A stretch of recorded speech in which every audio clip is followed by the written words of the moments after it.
తెలుగేయం నేర్చుకుందాం ఛానల్కి స్వాగతం మిత్రులారా.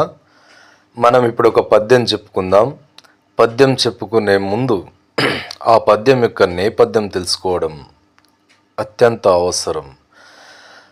ఒక చిన్న గుడిసె, ఆ గుడిసెలో ఒక నిరుపేద వ్యక్తి జీవిస్తూ ఉంటాడు.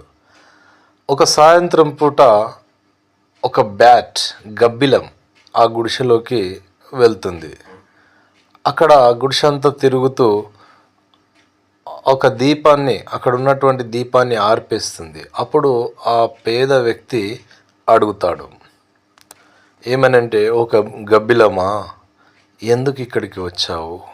ఇక్కడ నీకు అన్నము కానీ పంచభక్ష పరమాన్నాలు కానీ దొరకవు సోదరి అని చెప్తూ, నీవు గుడిలో శివుని చింతన జీవిస్తుంటావు కదా, శివుని గుడిలోకి వెళ్తుంటావు కదా, అప్పుడు నా కష్టాలు ఆ భగవంతునికి చెప్పవా అని గబ్బిలానికి వేడుకుంటూ, నాకు ఒక మంచి చోటు కావాలి, ఇల్లు కావాలి, అది ఏ విధంగా ఉండాలంటే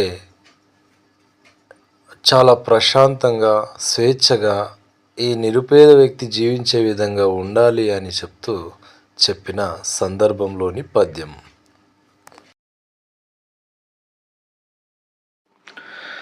భోగులాహరించు భుక్తి కన్నుల జూచి, పరమ పేద దుఃఖపడని చోటు, సాంఘికాచార పంచాశ గర్జనమునా,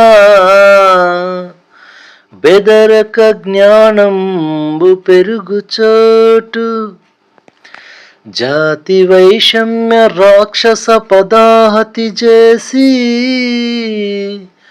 కందక కలలు పెంపొందు చోటు, పరిపాలక క్రూరత రాకసికి లొంగిపోక, పరిపాలక క్రూరత రాకసికి లొంగిపోక, స్వేచ్ఛాలక్ష్మి వదలు చోటు, విషపు నౌలలాహిరి వేషగాండ్ర, పాద చిహ్నాల మరకలేర్పడని చోటు, తోడు నీడయులేనట్టి దుర్భరులకు, తోడు నీడయులేనట్టి దుర్భరులకు, గబ్బిలపు జాన వాసయోగ్యంబుగాదే,